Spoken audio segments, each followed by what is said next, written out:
Good morning students. आज हम शुरू करवाएंगे बायोटेक्नोलॉजी, जिसमें कुछ बेसिक्स कॉन्सेप्ट हैं जो आपके 11th क्लास में थे। स्ट्रक्चर ऑफ डीएनए जेनेटिक्स में भी रिलेटेड है, इसलिए पहले इन टॉपिक को करके हम बायोटेक्नोलॉजी को शुरू करेंगे। देखिए, जैसा कि आपको पता है, किसी भी सेल के अंदर सेल की हर एक एक्टिविटी को कंट्रोल करने के लिए उसके अंदर जेनेटिक मटेरियल होता है। यदि न्यूक्लियर मेम्ब्रेन नहीं है उसको बोलेंगे प्रोकैरियोट्स।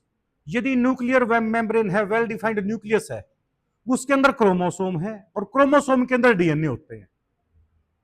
और डीएनए जो होता है डीऑक्सी राइबोन्यूक्लिक एसिड, इससे बनते हैं क्रोमोसोम, ठीक है। और small segment of DNA which perform a particular function is called gene.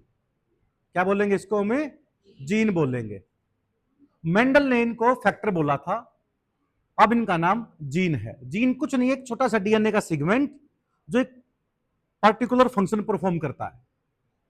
तो जब हम इसको देखते हैं डीएनए के स्ट्रक्चर को, तो डीऑक्सीराइबोन्यूक्लिक जो एसिड है, इसमें एक तो होता है नाइट्रोजनियस बेस। ये दो तरह का होता है, जिसमें double ring structure of purine, single ring structure of pyrimidine. देखिए, प्यूरिन स्पेलिंग छोटी है पर है डबल रिंग स्ट्रक्चर, उल्टा याद करते हैं इसको। पिरिमिडिन स्पेलिंग लंबी है सिंगल रिंग स्ट्रक्चर। एडेनाइन और ग्यूएनाइन, ये दो स्ट्रक्चर होते हैं डबल रिंग, जिसको प्यूरिन कहते हैं। और साइटोसिन और थाइमिन, ये होते हैं single ring structure. But RNA के अंदर थाइमिन की जगह यूरेसिल आ जाता है। आरएनए में थाइमिन की जगह क्या जाएगा? यूरेसिल। ए हमेशा डबल बॉन्ड होता है। देखिए, एक प्यूरिन और एक पिरिमिडिन ही जुड़ पाते हैं आपस में। दो प्यूरिन आपस में जुड़ेंगे, दो पिरिमिडिन जुड़ेंगे, क्योंकि जो टोटल स्ट्रक्चर होता है ना, वो वेल बैलेंस तभी होगा जब एक प्यूरिन एक पिरिमिडिन के साथ जुड़ेगा। ए डबल बॉन्ड होता है हमेशा टी के साथ, और जी ट्रिपल बॉन्ड होता है हमेशा सी के साथ। ज्यादा स्ट्रॉन्ग बॉन्ड जी और सी के बीच में मतलब ज्यादा स्ट्रॉन्ग फोर्स जो होती है, बॉन्डिंग फोर्स इनके बीच में, क्योंकि ट्रिपल बॉन्ड है। 3 हाइड्रोजन बॉन्ड है, इसमें 2 हाइड्रोजन बॉन्ड है। कई बार नीट में क्वेश्चन पूछा जाता है, which of the following have high melting point, जैसे ए टी जी सी, एक जी जी सी टी। अब आप बताओ इन दोनों में से मेल्टिंग पॉइंट किसका ज्यादा होगा? ये एक सीक्वेंस दिखा दिया, तो ऑटोमेटिकली क्या होता है, इसका दूसरा सीक्वेंस क्या होगा? टी ए जी के साथ सी, सी के साथ जी, सी सी जी ए। अब आप देखो, इसके बीच में कितने बॉन्ड है? 2। इसके बीच में भी 2, इसके बीच में 3, इसके बीच में 3, 3 और 3 6 और 2 8 और 2 10 हाइड्रोजन बॉन्ड हो गए ना। इसमें 3 और 3 6 और 3 9 और 2 11, यानी ज्यादा स्ट्रॉन्ग बॉन्ड किसमें हो गए?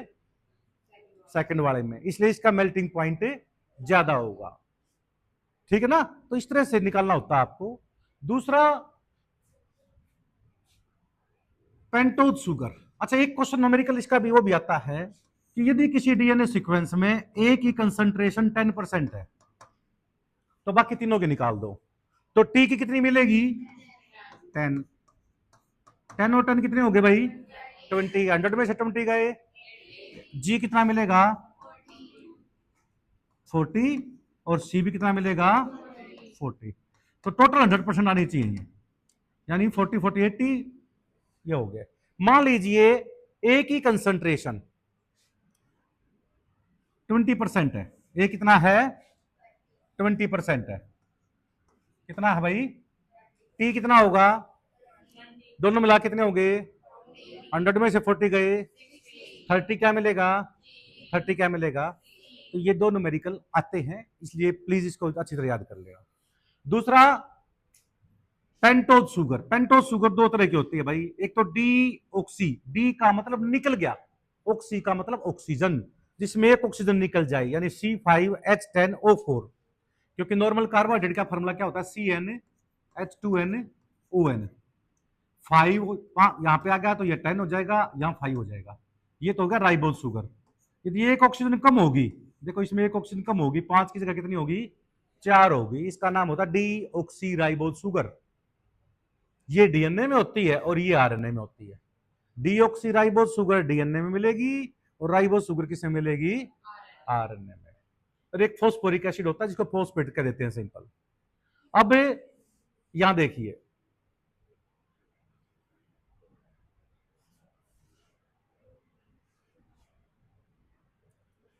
Sugar phosphate sugar phosphate sugar phosphate जैसे एसिड नहीं होती, ठीक है ना, ऐसे ही दो मेन पिलर हो गए इसके जो शुगर फॉस्फेट के बनते हैं।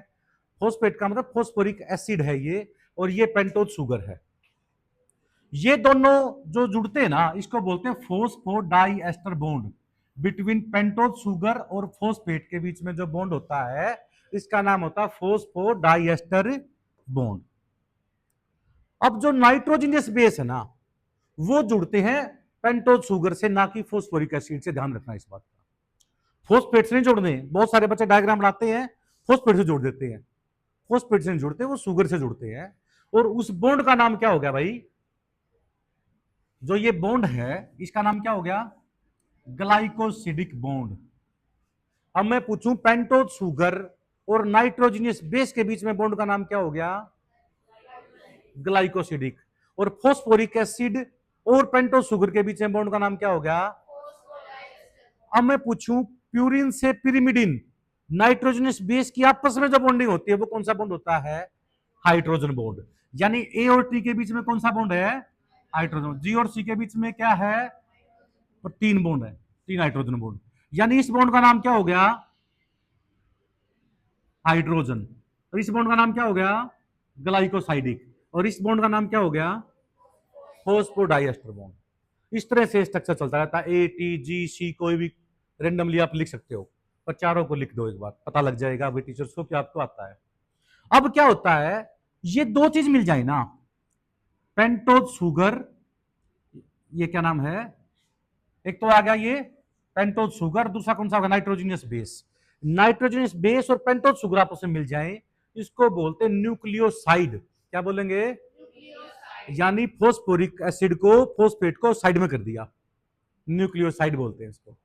और यदि फॉस्फेट भी जुड़ जाए तो 3 जुड़ गए ना, ये क्या है? नाइट्रोजनियस बेस, ये क्या है? पेंटोज शुगर, और ये क्या है? Phosphoric acid. क्या है ये? Phosphoric acid. ठीक है, तो तीनों को मिला के बोलते हैं न्यूक्लियोटाइड। क्या बोलेंगे? तीनों को मिला के 3 चीज जुड़ जाए न्यूक्लियोटाइड, 2 जुड़ जाए तो न्यूक्लियोसाइड में क्या चीज ऐड करें न्यूक्लियोटाइड बन जाएगा? ये भी क्वेश्चन घुमा फिरा के नीट में पूछा जाता है। न्यूक्लियोटाइड में नाइट्रोजन बेस होता है, फॉस्फोरिक एसिड होता है और पेंटोज शुगर होती है। यदि फॉस्फोरिक एसिड बाहर निकाल दें उसमें से तो क्या बन जाएगा? न्यूक्लियोसाइड। यदि न्यूक्लियोसाइड में फॉस्फोरिक एसिड जोड़ दे तो क्या बन जाएगा? Nucleotide. What is structural and functional unit of DNA? Nucleotide, deoxy ribo nucleotide. समझ में आ गई? अब आता है नेक्स्ट,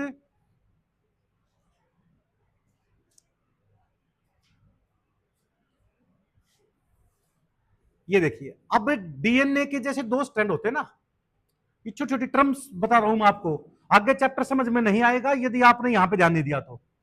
अब डीएनए जैसे होते हैं, 2 स्ट्रक्चर हो गए हमारे, इसको क्या होता है? ये कोलिंग स्ट्रक्चर होते हैं ऐसे, डबल हेलिकल स्ट्रक्चर इसी को तो बोलते हैं ना, डीएसडीएनए बोलते हैं इसको, डबल स्ट्रैंडेड डीएनए। अब एक एंड का नाम होता है पॉजिटिव एंड, दूसरे का नाम क्या हो गया? एक का नाम हो गया सेंस, एक का नाम क्या हो गया? नॉन सेंस नहीं, क्या बोलेंगे इसको? Anti sense. एक का नाम हो गया कोडिंग, दूसरे का नाम क्या हो गया? एंटीकोडोन। नेक्स्ट होता है, एक का नाम हो गया इस साइड में जो एंटीकोडोन होता है ना, ये टेम्पलेट रीजन होता है। क्या होता है ये? और ये कौन सा होता है? अब देखो ध्यान से, आरएनए बनता है हमेशा टेम्पलेट पे। आरएनए किस पे बनता है? समझ में आ गई बात ये? तो ये ध्यान रखना आपने। देखिए ध्यान से, एक तो क्या हो गया? पॉजिटिव, दूसरा कौन सा हो गया? एक हो गया सेंस, एक हो गया कोडिंग, टेम्पलेट, क्लियर। अब देखिए एक new DNA formed on both stand, नया डीएनए तो बनेगा किस पे भाई, दोनों स्टैंड पे, और आरएनए किस पे बनेगा, नेगेटिव स्ट्रैंड। इस पे याद रख लो, कोई भी नाम आ जाए ना उसमें लिख दो, आरएनए सिर्फ इस पे बनेगा बेटा, डीएनए तो दोनों पे बनेगा, आरएनए बनेगा, डीएनए से डीएनए बनना रेप्लिकेशन, डीएनए से आरएनए बनना ट्रांसक्रिप्शन, आरएनए से डीएनए बनना रिवर्स ट्रांसक्रिप्शन या टेमेनिज्म कहते हैं। क्या बोलते हैं, टेमेनिज्म। अब डीएनए के अंदर कुछ सीक्वेंस होते हैं स्पेशल, बेटा प्लीज ध्यान से देखें, ये सीक्वेंस जैसे देखो, एक नवीन लिखा हमने, उल्टा पढ़ना, इसको क्या पढ़ा जाएगा, ये भी डाल डाल खिला का क्या पढ़ाया जाएगा वापस भी सेम। यहां पे जो सीक्वेंस है ना, जैसे ये 5 एंड होता है, दूसरा कौन सा होता है 3 के सामने वाला 5 और 5 के सामने वाला एंटीपोलर होते हैं दोनों, ये GAATTC, ये सीक्वेंस याद रख लो भाई, GAATTC। इसका उल्टा देखो, सी से जोड़ दिया जी, ए के साथ टी के साथ ए के साथ टी, ए के साथ टी, जी के साथ सी, तो उल्टा पढ़ेंगे GAATTC, यहां से पढ़ेंगे तब भी GAATTC। ऐसा सीक्वेंस जो उल्टा पढ़ने से भी सेम आता हो ना, उसका नाम होता है पैलिंड्रोमिक सीक्वेंस। क्या नाम होता है, पैलिंड्रोमिक सीक्वेंस। एंटीकोडोन एंटीसेंस का दूसरा नाम होता है नेगेटिव, नाम है ये नेगेटिव स्ट्रैंड। जैसे आपका नाम इंटेलिजेंट बच्चे, ठीक है ना, और सुपर इंटेलिजेंट, मोर आईक्यू वाले बच्चे, ठीक ना, नीट के लेवल के बच्चे, तो कुछ भी कह दो, मेन बात होती है नाम बदल रखिए। नेगेटिव का एंटीसेंस नाम होता है, एंटीकोडोन नाम होता है, टेम्पलेट नाम होता है। जिस भी साइंटिस्ट देते चलेगा ना, उनको सबको मिला दिया उन्होंने। वास्तव में क्या होता है, दोनों स्ट्रैंड पे आरएनए नहीं बन सकता, एक पे बनता है सिर्फ, जिस पे बनता है ना उसको टेम्पलेट स्ट्रैंड बोलते हैं। टेम्पलेट का दूसरा नाम दे दिया एंटीकोडोन, ठीक है ना, इसका नाम दे दिया एंटीसेंस नेगेटिव। सही मायने में तो ज्यादा टर्म यूज ये होती है आपकी, पर ये मैंने इसलिए बता दिया ताकि आप पजल ना हो कि चीज है क्या। नेक्स्ट देखिए न्यूक्लियोसोम, क्या होगा भाई, न्यूक्लियोसोम। अब क्या होता है, पैकिंग ऑफ डीएनए होती है। जब डीएनए 2 स्ट्रैंड ले लिए, अब मान लीजिए मैंने 2 धागे दे दिए आपको, ठीक है ना, एक 2 धागे लेके और मैंने उसको कह दिया एक दूसरे को उल्टा घुमाओ आप दोनों को, आप देखोगे इनकी कोयलिंग होने लग जाएगी, एक दूसरे से कोयलिंग बनती चली गई। जब कोइल्ड हाईली कोइल्ड हो जाएगा ना रीजन, क्या हो जाएगा, हाईली कोइल्ड रीजन हो जाएगा, तो क्या हो जाएगा, गांठ बन जाएंगी। जैसे आपने दोनों घुमाते चले गए, ठीक है ना, तो आप देखोगे कि और ज्यादा कोयलिंग होने के बाद वहां पे क्या हो जाएगी, बीड्स बन जाएगी, गांठ बन जाएगी। जो गांठ बनती है ना, वो कुछ प्रोटीन के द्वारा स्टेबलाइज हो जाती है, उसको हिस्टोन प्रोटीन कहते हैं। क्या कहते हैं उसको, अब देखिए हिस्टोन प्रोटीन वास्तव में 5 तरह के होते हैं, H2A, H2B, H3, H4, 4 तो ये हो गए, H2A, H2B और H4, और एक एक और ले लीजिए, इनके कितने हो गए, 4 होगी ना, यानी 4 प्रोटीन के दो हो गए, मोलिक्यूल कुछ कितना बन गया, 8 बन गया ना। इसका नाम होता है ओक्टामर। क्या बोलेंगे इसको, ये ओक्टामर न्यूक्लियोसोम का कोर बनाता है। न्यूक्लियोसोम का क्या बनाता है, अब ये जो मान लीजिए एक्सपेरिमेंट कर लो, आप आटा तो भिगोते हो ना, सुबह सुबह खाना बनाते हो, मम्मी बनाती होगी, जब आप ना छोटी छोटी 4 मतलब 2 एक साइज की, 2 एक साइज की, 2 एक साइज की, यानी आप ना 8 छोटी छोटी वो ले लो, गोली बना लो उसकी, उनका नाम रख लो H2A, H2B, H3, H4, और 2 ले लो, कितनी होगी, 8 होगी। अब उन 8 को इकट्ठी करके एक बड़ी सी गोला बना दो उसका, वो न्यूक्लियोसोम का कोर बन गया। क्या बन गया ये, और इसके चारों तरफ जो डीएनए डबल आपने धागे लपेटे थे, उसको ऊपर चारों तरफ घुमा दो, 2.25 चक्कर कटवा दो उसके, यानी 1 × 3/4, एक चक्कर तो पूरा और एक चक्कर थोड़ा सा कम ही छोड़ दो।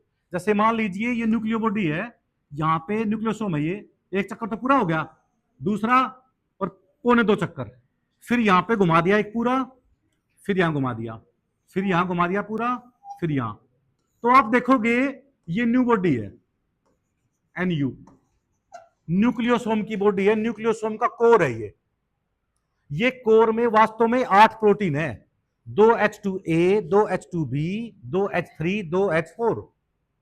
इसके चारों तरफ डीएनए घूमता है, कितने चक्कर लगाता है? पौने 2 चक्कर। लगभग 150 के करीब बेस पेयर होते हैं, कई बुकों में 165 लिखते हैं। इतने बेस पेयर को कवर करता है ये। अब देखो ध्यान से, ये डीएनए को स्टेबलाइज करता है। अब बाहर दो न्यूक्लियोसोम के बीच में जो डीएनए ना, जो किसी भी स्टोन से नहीं जुड़ा हुआ, उसको स्टेबलाइज करता है H1 प्रोटीन। कौन सा करता है? यानी स्टोन प्रोटीन 5 तरह का होता है, H1, H2A, H2B, H3 और H4। H1 तो डीएनए लिंकर को यानी बाहर से स्टेपल करता है ताकि ये दोबारा अनवाइंडिंग ना हो जाए। क्लियर, समझ में आ गया? अब देखो ध्यान से, ये रहा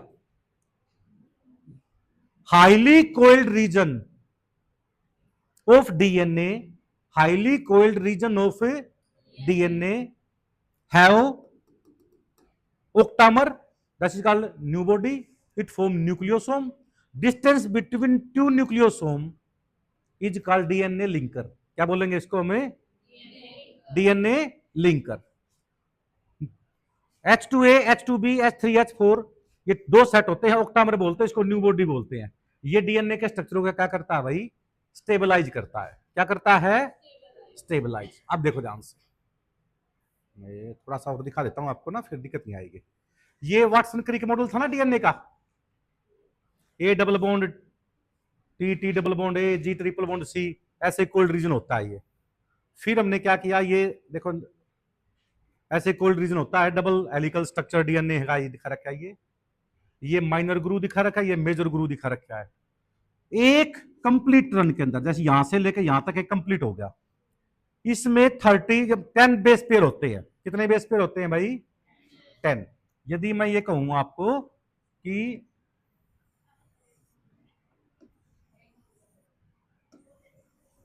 1, 2, 3, 4, 5, 6, 7, 8, 9 और 10, कितने बेस पेयर होते हैं भाई? कंप्लीट टर्न के अंदर 10 बेस पेयर हो गए। एक बेस पेयर के बीच की डिस्टेंस 3.4 एंगस्ट्रोम होती है। कितनी होती है? तो इंटू 10 कितना हो जाएगा? 34 एंगस्ट्रोम हो गया। तो ये पूरे जो टर्न है इसके अंदर एक बेस पेयर के बीच की डिस्टेंस देखें तो कितनी होती है? 33.4 एंगस्ट्रोम। और कंप्लीट 10 हो गए तो मल्टीप्लाई बाय 10 करेंगे तो कितना हो जाएगा? 34 एंगस्ट्रोम हो गया। ये वाटसन क्रिक मॉडल है डीएनए का। इसकी डायमीटर जो देखी गई है वो 20 एंगस्ट्रोम होती है। डायमीटर कितनी होती है? 20 एंगस्ट्रोम। अब देखिए पैकिंग दिखा रखी है इसकी, ये थोड़ा थोड़ा मैं आपको इसलिए बताया डायग्राम। देखो ये रहा, ये वाटसन क्रिक मॉडल डीएनए घूम गया।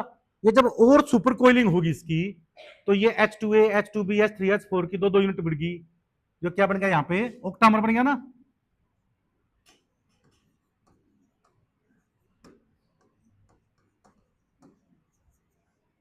और इसके चारों तरफ घूम गया। कितनी बार घूमया? 2.25 बार। 1 × 3/4, यानी 2 से थोड़ा सा कम। ठीक है ना। और बाहर से ये पूरे स्ट्रक्चर का नाम क्या हो गया? न्यूक्लियोसोम। क्या नाम हो गया? और H1 ने इसको बाहर से स्टेबलाइज कर, देखो ये येलो दिखा रखा है, तो ये इसने बाहर स्टेपल कर लिया ताकि ये दोबारा अनवाइंडिंग ना हो जाए। फिर देखो ये न्यूक्लियोसोम ऐसे और ज्यादा कोइलिंग होते चले गए। ठीक है ना। 110, और जो इसकी जो विड्थ होती है 55 एंगस्ट्रोम होती है, और ऐसे ऐसे जुड़ते चले गए और ये हेलिकल स्ट्रक्चर बन गया, और आखिर में जाके कंडेंस होता चला, क्या बना दिया? क्रोमोसोम बना दिया। तो ये दिखा रखा है किस तरह से डीएनए किस में चेंज होता है? क्रोमोसोम में चेंज होता है। ये न्यूक्लियोसोम का डायग्राम हो गया। न्यूक्लियोसोम को स्टेबलाइज कौन करता है भाई? ओक्टामर। ओक्टामर का मतलब 8 प्रोटीन। 8 कौन कौन से होते हैं? 2H2A, 2H2B, 2H3। और बाहर से स्टेपल कौन करता है? H1 stone protein. ठीक है ना। ये डायग्राम दिखा दिए, ये तो वही दोबारा आ गया शायद, है ना। ये देखो सेम वही खोल के दिखा दिया वैसे। क्लियर समझ में आ गया आपको? पैकिंग ऑफ डीएनए पता लग गया। अब जो बार बार मैं डीएनए बताऊंगा ना आपको, तो यही बताऊंगा आपको। एक कई बार डाल दिया हमने। अब चलो छोड़ो, उसमें आ जाते हैं काम पे। यूनिट तो हम बाद में शुरू करेंगे धीरे धीरे, पहले ना ये देखेंगे। अब आता है भाई types of RNA. Thymine is replace by uracil deoxyribose sugar की जगह क्या जाएगा, राइबोज शुगर। सबसे पहला होता है भाई, एक तो होता है एमआरएनए, ये है टीआरएनए, और ये होते हैं आरआरएनए। आरएनए तीन तरह का होता है। सबसे पहले आता है tRNA, structure of tRNA. Diagram बनाना आता है, 12th क्लास वाले बच्चे ध्यान से देख लें। लीप क्लोवर मॉडल है ये तो 5 एंड है, और ऐसे देखो ये एक चेन है।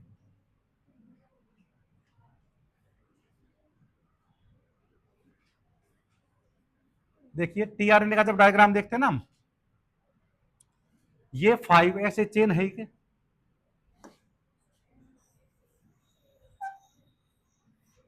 यही तो ना, सेम इसी तरह का। ये 5 एंड होगा, ये कौन सी होगी, 3 एंड। यहां पे एक लूप बना दी इसने, इस लूप का नाम होता है DHU arm, dihydro uridine arm बोलते हैं इसको, डीएचयू आर्म। इसके पास amino acyl tRNA synthesis enzyme होता है। याद रख लो, 12th वाले बिल्कुल बना के देखना डायग्राम को। Amino acyl tRNA synthesis enzyme यहां पे डीएचयू आर्म के साथ बाइंड अप होता है, जो प्रोटीन सिंथेसिस करता है बाद में। जो नीचे वाली है बिल्कुल लूप, इसका नाम होता है भाई एंटीकोडोन बाइंडिंग साइट। क्या बोलेंगे इसको, एंटीकोडोन बाइंडिंग साइट। और ये तीन होते हैं यहां पे, 1 2 3। पहली साइट का नाम होता है वूबल साइट। पहली साइट का नाम क्या हो गया, क्योंकि जो डीएनए में कोडोन बनते हैं ना, A U G, G U G, U A, U A C, U A, U A C, U C C, ये दो तो होते हैं कोडोन। जब प्रोटीन सिंथेसिस शुरू होता है ना बेटा, याद कर लो, जब कभी भी प्रोटीन सिंथेसिस शुरू होगा ना, या तो एयूजी आएगा स्टार्टिंग में या जीयूजी आएगा। ये कोडोन होते हैं मिथायोनिन के लिए, एयूजी या जीयूजी, इसको बोलते हैं स्टार्टिंग कोडोन। नीट में बैठा मिलता है which of the following is starting codon. तो ये एयूजी या जीयूजी, ये दो कोडोन होते हैं। तो इसका मतलब होता है प्रोटीन सिंथेसिस शुरू होने वाला, ट्रांसलेशन प्रोसेस स्टार्ट होने वाला है। यूएए, यूएजी, यूजीए, यूएए, यूएजी है, और यूजीए, इसको बोलते हैं टर्मिनेटर कोडोन। क्या बोलेंगे इसको हमें, टर्मिनेटर कोडोन। ओक्रे एम्बर ओफल बोलते हैं इसको, ओक्रे एम्बर ओफल। तो ये तीनों में से कोई एक सीक्वेंस आ जाएगा ना, यूएए, यूएजी, यूजीए, तो प्रोटीन सिंथेसिस बंद हो जाता है, स्टॉप कोडोन बोलते हैं। इनको इनिशिएशन कोडोन बोल देंगे, स्टार्ट कोडोन। ये टर्मिनेटर कोडोन होते हैं, ये प्रोटीन सिंथेसिस को बंद कर देते हैं। यहां पे जो आर्म है ये वेरिएबल आर्म, इसका आज तक फंक्शन किसी को नहीं पता, ये आपको डिस्कवर करना है बड़े होके। ये है टी साइज सी आर्म, राइबोसोम बाइंडिंग साइट बोलते हैं, यानी ये राइबोसोम के साथ बाइंड अप होती है, क्योंकि प्रोटीन फैक्ट्री क्या होते हैं, राइबोसोम। सबसे स्मॉलेस्ट सेल ऑर्गेनेली क्या है, राइबोसोम। पैलेट पार्टिकल किसको बोलते हैं, राइबोसोम्स को बोलते हैं। नेक्स्ट है भाई, ये क्लोवर लीफ मॉडल है टीआरएनए का, ऊपर दिया गया। ये एल शेप में आता है, तो साइड में होती है ब्रांच, तो हमको एल शेप दिखाई देगा ये। नेक्स्ट आता है भाई एमआरएनए। लॉन्गेस्ट आरएनए कौन से हैं, एमआरएनए। ये बेलन जैसा होता है, इसका 5 एंड, लास्ट में क्या होता है 3 एंड। 5 एंड के बिल्कुल स्टार्टिंग में इनिशिएशन कोडोन होते हैं, जिसको हम कहते हैं एयूजी या जीयूजी। कौन सा भाई, जीयूजी। फिर जितनी लंबी चेन बननी है वो इस कोडोन रीजन के ऊपर डिपेंड करेगी।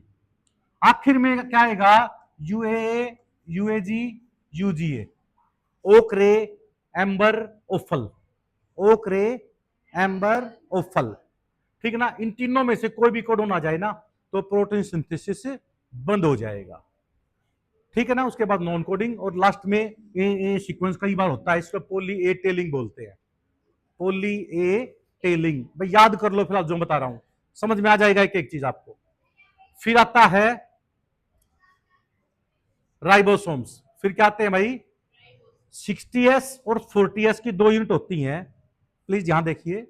एस का मतलब होता है स्वेडबर्ग यूनिट या सेडिमेंटेशन कोफिशिएंट, डेंसिटी के अकॉर्डिंग होते हैं ये।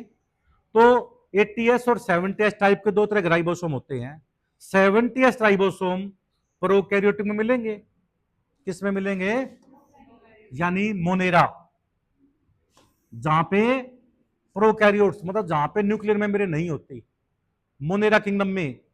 मोनेरा किंगडम में कैसे याद करते हैं, मैंने बताया था आपको, BSARMCA, यानी ये 7 तरह के जो कैटेगरी है इसकी मोनेरा की, बैक्टीरिया, स्पाइरोचेट, एक्टिनोमाइसिस, इसको रे फंजाई कहते हैं, रिक्टेशियस, माइकोप्लाज्मा, माइकोप्लाज्मा को joker of the plant kingdom बोलते हैं, PPLO भी बोलते हैं, MLO भी बोलते हैं, mycoplasma like organism, pleuropneumonia like organism. ये साइनोबैक्टीरिया सबसे एडवांस बैक्टीरिया होते हैं, ये फोटोसिंथेसिस परफॉर्म करते हैं। सबसे पहले इन्होंने फोटोसिंथेसिस किया था साइनोबैक्टीरिया ने, ब्लू ग्रीन एल्गी कहते हैं इसको। और लास्ट वाले होते हैं आर्कियोबैक्टीरिया, सबसे ओल्डेस्ट ग्रुप ऑफ बैक्टीरिया है जिन्होंने मीथेन गैस निकाली थी, मिथेनोजन बैक्टीरिया इसी में आते हैं। तो ये सारे के सारे जितने प्रोकैरियोट्स हैं, मोनेरा हैं, इनके अंदर 70s राइबोसोम मिलेंगे।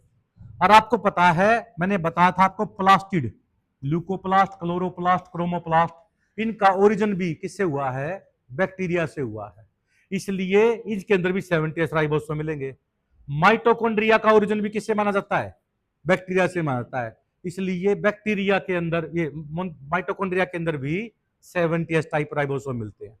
माइटोकॉन्ड्रिया को हम power house of the cell बोलते हैं, क्योंकि इसके अंदर ऑक्सीसोम प्रेजेंट होते हैं। ऑक्सीसोम के हेड के अंदर ATPase सिंथेसिस एंजाइम होता है जो ATP बनाता है, ठीक है। और प्लास्टिड और माइटोकॉन्ड्रिया को सेमी ऑटोनोमस ऑर्गेनेली भी कहते हैं, क्योंकि इनके अंदर अपना खुद का तो DNA होता है और खुद के राइबोसोम होते हैं, इसलिए अपना प्रोटीन सिंथेसिस ये खुद ही कर लेते हैं। 80s की दो सब यूनिट्स होती हैं, 60s और 40s। 100 नहीं बोलेंगे क्योंकि कुछ एरिया आपस में इनका जुड़ा हुआ है, तो इसलिए वैल्यू 80s आ जाती है। ऐसे ही 50 और 30 मिला के 80 नहीं बनाते, क्या बनाते हैं इसमें, 70s ribosomes. Smallest cell organelle होते हैं भाई, ठीक है। अब RNA राइबोसोम 80% होते हैं भाई, इनसोल्यूबल RNA होते हैं, ये नीट में आता है कई बार। सबसे ज्यादा RNA कौन सा मिलता है, rRNA। इनसोल्यूबल RNA होता है, मोस्ट स्टेबल RNA होता है, यूज्ड अगेन एंड अगेन, क्योंकि फैक्ट्री है तो बार बार यूज होती रहेगी, प्रोटीन बनता रहेगा। mRNA केवल 5% होते हैं, जिसको template, nuclear, messenger, informational, short lived RNA बोलते हैं। ये 3 सेकंड से लेकर 3-4 दिन तक जिंदा रहते हैं, उसके बाद ये डिग्रेड हो जाते हैं। tRNA ये 15% होते हैं, सोल्यूबल होते हैं, अडेप्टर मोलिक्यूल बोलते हैं, जैसे मोबाइल चार्ज करने का अडेप्टर नहीं होता, ये इस तरह से फिक्स होके अपना काम करते हैं। DNA से DNA बनना, DNA से RNA बनना, RNA से DNA बनना, रिवर्स ट्रांसक्रिप्शन या टर्मिनिज्म। DNA से RNA बनना ट्रांसक्रिप्शन, RNA से प्रोटीन बनना ट्रांसलेशन, प्रोटीन से एंजाइम बनना पोस्ट ट्रांसलेशन मॉडिफिकेशन, और इससे आता सेलुलर रेस्पॉन्स। क्या आता है, इसको बोलते हैं सेंट्रल डोगमा। क्या बोलेंगे, DNA से DNA बनना रेप्लिकेशन, DNA से RNA बनना ट्रांसक्रिप्शन, RNA से DNA बनना रिवर्स ट्रांसक्रिप्शन, टर्मिनिज्म कहते हैं। प्रोटीन से एंजाइम बनना पोस्ट ट्रांसलेशन मॉडिफिकेशन, और एंजाइम से सेलुलर रेस्पॉन्स। इस पूरे प्रोसेस का नाम क्या होगा, सेंट्रल डोगमा। क्या नाम होगा इसका, सेंट्रल डोगमा। और अब है सबसे पहले पेज का, ये करवाएंगे, उसके बाद छुट्टी भाई। देखिए DNA की मॉडल जो होते ना, वाटसन क्रिक ने कौन सा दिया था, वाटसन क्रिक ने ये कहा था कि एक कंप्लीट हेलिकल स्ट्रक्चर में 10 बेस पेयर होते हैं, एक बेस पेयर की डिस्टेंस 3.4 होती है, तो 10 की कितनी होगी, 34। तो इसमें 34 किसमें देखा रखा है बताओ, ये रहा, कितने हो गए। और डायमीटर कितनी होती है भाई इसकी, 20। डायमीटर कितनी होती है, 20 होती है, देखो ध्यान से। यानी कौन सा मॉडल दिया था भाई वाटसन क्रिक ने, कौन सा दिया था, देखो ABCDZ, ये 5 तरह के DNA होते हैं। Z तो होता है लेफ्ट हैंडेड घुमा हुआ, और जो वाटसन क्रिक ने दिया था वो था राइट हैंडेड घुमा हुआ। कितना भाई, राइट हैंडेड। अब देखिए डायमीटर कितनी है इसकी, याद रख लो, बेस पेयर पर टर्न। इसमें कितने बेस पेयर होते हैं, इसमें कितने होते हैं, यानी 11 में से एक गया, 10 में से एक गया, 9 में से एक गया, फिर 4 जोड़ दो। याद कर लो तरीका यही है। ए बी डीएनए लिख के ABCDZ लिख दिया। ए में कितने, एक बेस पेयर में, एक कंप्लीट टर्न में कितने बेस पेयर होते हैं भाई, पहले वाले में, दूसरे में, तीसरे में 9 नहीं होते, 9.33 होते हैं, यानी 3 बेस पेयर में 28 होते हैं। 3 बेस पेयर में कितने होते हैं, तो एक में कितने मिलेंगे, 9.33, इसलिए तीनों में डिवाइड कर दिया हमने इसको। तो है तो 9 ही, पर गिनेंगे किसमें, 9.33, क्योंकि एक में तो 4, 9 की जगह 10 बनेंगे, तो 9.33 गिन लेते हैं। तो टाइप्स ऑफ डीएनए कौन कौन से हो गए भाई, ABCDZ। जेड वाला होता है लेफ्ट हैंडेड, बाकी सारे क्या होते हैं, ए वाले में कितने बेस पेयर होते हैं एक टर्न में, दूसरे में, सी वाले में, डी वाले में। अब आती है डायमीटर। डायमीटर का मतलब ये यहां से लेकर यहां तक इसकी चौड़ाई कितनी है। इसमें सबसे थिकेस्ट डीएनए कौन से होते हैं, 26A, सेकंड थिकेस्ट B, और सबसे थिनेस्ट कौन से हैं, Z। Z सबसे थिनेस्ट क्योंकि 18 है, इसका फिक्स नहीं है डी का। और ए में कितने होते हैं भाई, 26 एंगस्ट्रोम डायमीटर होती है। बीटा मॉडल वाटसन क्रिक की कितनी थी, 20। तो इस छोटी सी टेबल से आपको 500 तरह के डीएनए पता लग जाता है। अब देखो चीटिंग कर सकते हो, मैं पूछूंगा क्वेश्चन, बेटा सबसे थिकेस्ट डीएनए कौन से होते हैं, ए 26 होती है डायमीटर। सबसे थिनेस्ट कौन से होते हैं, सबसे ज्यादा बेस पेयर पर टर्न में कितने होते हैं, वाटसन क्रिक वाले की पोजीशन कौन सी आती है, दूसरे नंबर पे, यानी 10 बेस पेयर होते हैं, ठीक है ना। सबसे कम बेस पेयर किस में होते हैं, डी में। तो ये इस तरह से क्वेश्चन घुमा के पूछ सकता है आपसे। अब देखो डीएनए से डीएनए बनना, डीएनए से, इसके लिए एंजाइम, देखो एंजाइम का नाम याद रखना, डीएनए एंजाइम बोलते हैं, यानी डीएनए को यूज करके नया डीएनए बनाने वाला एंजाइम, इसको डीएनए पॉलीमरेज भी कहते हैं। एक ज्वालामुखी जहां पे होता है ना, वोल्केनो इरप्शन जहां पे होता है, वहां पे एक बैक्टीरिया पाया जाता है, वहां पे नॉर्मल टेम्परेचर 80-90 डिग्री होता है, 70 से 100 डिग्री तक होता है, मतलब वहां पे एक बैक्टीरिया जिंदा रहता है, उस बैक्टीरिया का नाम होता है थर्मस एक्वेटिकस। क्या नाम होता है, ये एक ऐसा बैक्टीरिया होता है जो वोल्केनो के आसपास पाया जाता है। यानी वैसे तो कहते हैं बैक्टीरिया, दूध को उबालना चाहिए ताकि बैक्टीरिया मर जाए, है ना, दूध खराब होने से बच जाता है, यही कहते हैं ना। पर ये बैक्टीरिया तो जिंदा ही 80-90 डिग्री टेम्परेचर पे रहता है। अब जिंदा रहता है तो रिप्रोडक्शन भी करता है, यानी रिप्रोडक्शन भी 80-90 डिग्री पे कर सकता है ये। हम क्या करें, डीएनए लेके यदि हम हीट करें ना, तो दोनों डीएनए की चेन जो होती है ना, वो अनकोइलिंग हो जाती है हाई टेम्परेचर पे, जिसको डीनेचुरेशन बोलते हैं। क्या बोलते हैं हम इसको, अरे आप डबल स्टैंडर्ड डीएनए ले लो, उसके अंदर अल्कली डाल दो, NaOH डाल दो, या उसको हीट कर दो, तो दोनों स्ट्रैंड क्या हो जाएंगे, अनकोइलिंग हो जाएंगे ना, इसको क्या बोलते हैं, डीनेचुरेशन।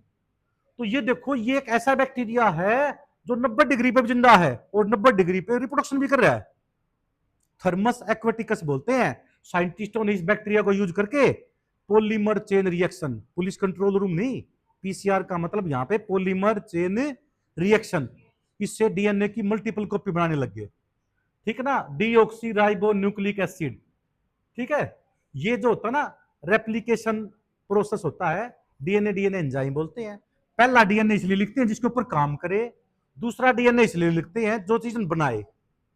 अब मैं लिखूं डीएनए आरएनए एंजाइम, क्या मतलब होता है कि डीएनए के ऊपर काम करके क्या बना रहा है, पहला डीएनए लिखा ना, इसका मतलब इसके ऊपर काम करता है, इसके ऊपर बेस्ड है वो। दूसरा जो लिखा है तक, ये नई चीज बनाता है, क्या बनाता है ये। अब देखो डीएनए से आरएनए बनाया है, तो इस एंजाइम का नाम क्या हो गया, यानी आरएनए पॉलीमरेज को क्या चाहिए, डीएनए बनाएगा, क्या पता लग गया। इसको बोलते हैं हीट्रोजीनियस आरएनए। हीट्रोजीनियस का मतलब अभी तक ये नहीं पता कि वो एमआरएनए है, टीआरएनए है या आरआरएनए है। अब क्या हुआ, यहां से पोस्ट ट्रांसक्रिप्शनल मॉडिफिकेशन हुआ। इससे क्या हो गया, एमआरएनए, टीआरएनए, आरआरएनए बन गए।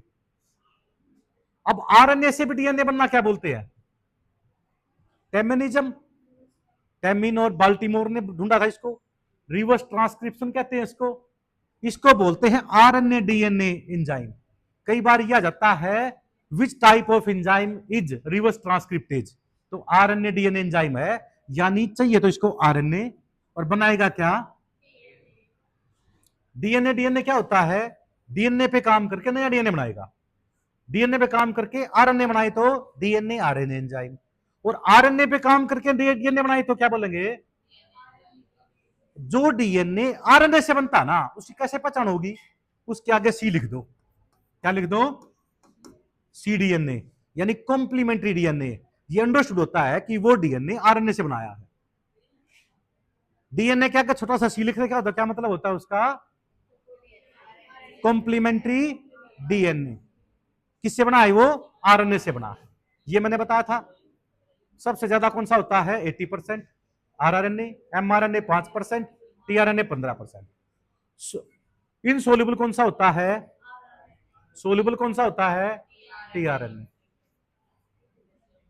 एस का मतलब होता है स्वेडबर्ग यूनिट या सेडिमेंटेशन कोफिशिएंट। फिर आरएनए से बन गया प्रोटीन ट्रांसलेशन, कहां बनता है ये, राइबोसोम में, प्रोटीन फैक्ट्री कहते हैं। प्रोटीन से क्या बन गया भाई, enzyme, post translation modification. Heterogeneous RNA से एमआरएनए, टीआरएनए, आरआरएनए बन रहा था तो क्या बोलते थे, पोस्ट ट्रांसक्रिप्शनल मॉडिफिकेशन। वो प्रोटीन से एंजाइम बन रहा था तो पोस्ट ट्रांसलेशन, और इससे बन जाता है सेलुलर रेस्पॉन्स। और इस पूरे प्रोसेस का नाम क्या होता है, सेंट्रल डोग्मा। ये आज याद कर लेना, ये जेनेटिक्स में भी काम आएगा, ये बायोटेक्नोलॉजी में भी काम आएगा, और ये सिंपल कोई भी डीएनए का आप जेनेटिक्स में कोई भी टॉपिक समझोगे ना, डीएनए फिंगरप्रिंटिंग करोगे, पीसीआर टेक्निक करोगे, सब में यूज होता है ये। ऐसे ही एयूजी जीयूजी सिग्नल आएगा तो प्रोटीन सिंथेसिस शुरू होता है, इसको इनिशिएशन कोडोन बोलते हैं। टर्मिनेटर कोडोन यूएए, यूएजी, यूजीए, इसको ओक रे, एम्बर, ओफल बोलते हैं। बोलो ओक रे, एम्बर, ओफल। हमारी भाषा नहीं है ये, उनकी है। यूएए, यूएजी, यूजीए। सेंट्रल डोग्मा क्या हो गया, डीएनए से डीएनए बनना, डीएनए से आरएनए बनना, आरएनए से प्रोटीन, प्रोटीन से एंजाइम, एंजाइम से रेस्पॉन्स आ जाए। इस पूरे प्रोसेस में जो इंफॉर्मेशन फ्लो कर रही है ना, flow of information from DNA to DNA, DNA to RNA, RNA to protein, protein से एंजाइम, एंजाइम से सेलुलर रेस्पॉन्स, इसका नाम सेंट्रल डोग्मा होता है। क्या नाम होता है इसका, ठीक है।